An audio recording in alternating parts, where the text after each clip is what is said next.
नमस्कार दोस्तों। इस ट्यूटोरियल में हम लोग ये सीखने वाले हैं कि एक वॉल्यूम मूविंग एवरेज इंडिकेटर कैसे क्रिएट करना है। हम लोग नॉर्मली जैसे वॉल्यूम प्लॉट करते हैं वैसे चार्ट पे प्लॉट करेंगे और उस वॉल्यूम का भी मूविंग एवरेज हम लोग कैलकुलेट करेंगे। ये कैसे करना है चलिए देखते हैं। यहाँ पे एक इंडिकेटर फंक्शन है जिसका नाम मैंने दिया है वॉल्यूम मूविंग एवरेज। इसका फॉर्मेट हमें रखना है फॉर्मेट डॉट वॉल्यूम। ठीक है। देन मूविंग एवरेज की लेंथ के लिए हमें यूजर से एक इनपुट चाहिए। ठीक है, लेंथ वाला इनपुट। यहाँ पे हमने इनपुट डॉट इंट फंक्शन का यूज किया है। टाइटल दिया है मूविंग एवरेज लेंथ। इसकी डिफॉल्ट वैल्यू मैंने रखी है 20। देन हम लोग मूविंग एवरेज को कैलकुलेट कैसे करेंगे। यहाँ पे मैंने एस एम ए मतलब सिंपल मूविंग एवरेज इस फंक्शन को कॉल किया है। आप चाहें तो एक्सपोनेंशियल मूविंग एवरेज भी यूज कर सकते हैं। अब इस फंक्शन के दो आर्ग्यूमेंट्स हमने लिखे हैं। एक आर्गुमेंट है उस फंक्शन का सोर्स, तो एज ए सोर्स हम लोग खुद वॉल्यूम को ही यूज कर रहे हैं। ओके। और एज ए लेंथ हम लोग ये लेंथ वाला वेरिएबल यूज कर रहे हैं। तो यहाँ पे हमें मौजूदा वॉल्यूम का पिछले 20 वॉल्यूम्स का मूविंग एवरेज यहाँ पे कैलकुलेट करके मिल रहा है। उसे हम लोग चार्ट पे इस तरह से प्लॉट फंक्शन का यूज करके प्लॉट कर रहे हैं। ठीक है। अब सिर्फ वॉल्यूम प्लॉट सिर्फ ये मूविंग एवरेज प्लॉट करके तो काम नहीं होगा, हमें एक्चुअल वॉल्यूम को भी चार्ट पे प्लॉट करना पड़ेगा।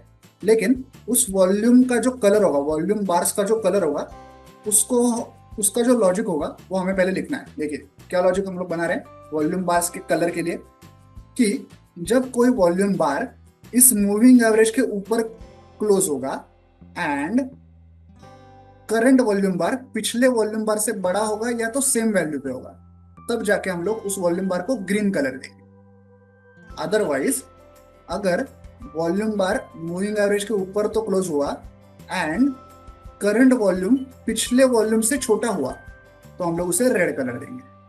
अदरवाइज ये अगर कोई भी कंडीशन सेटिस्फाई नहीं हुई तो हम लोग उस वॉल्यूम बार को व्हाइट कलर देंगे। ओके। ये ऐसा कलर का लॉजिक हमने यहाँ पे मेंशन किया हुआ है। अब सिंपली हम लोग प्लॉट फंक्शन का यूज करके वॉल्यूम को चार्ट पे प्लॉट करेंगे।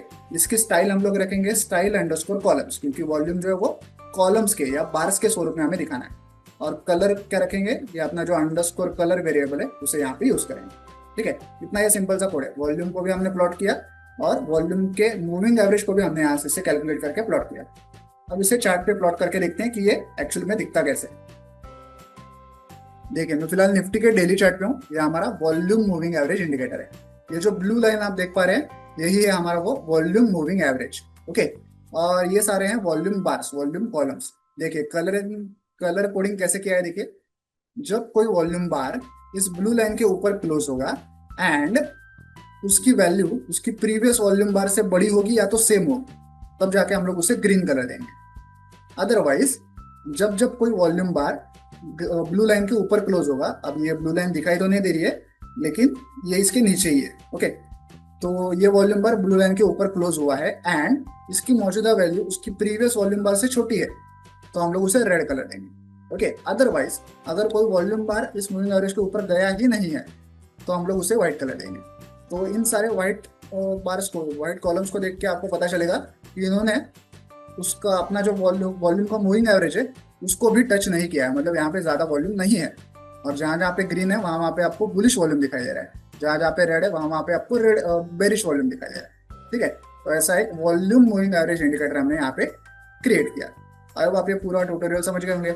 वीडियो में दिखाए गए इस कोड को डाउनलोड करने के लिंक मैंने वीडियो के नीचे डिस्क्रिप्शन बॉक्स में दे दिया। आप चाहें तो वहां से कोड डाउनलोड कर सकते हैं। वीडियो को एंड तक देखने के लिए धन्यवाद। Thank you.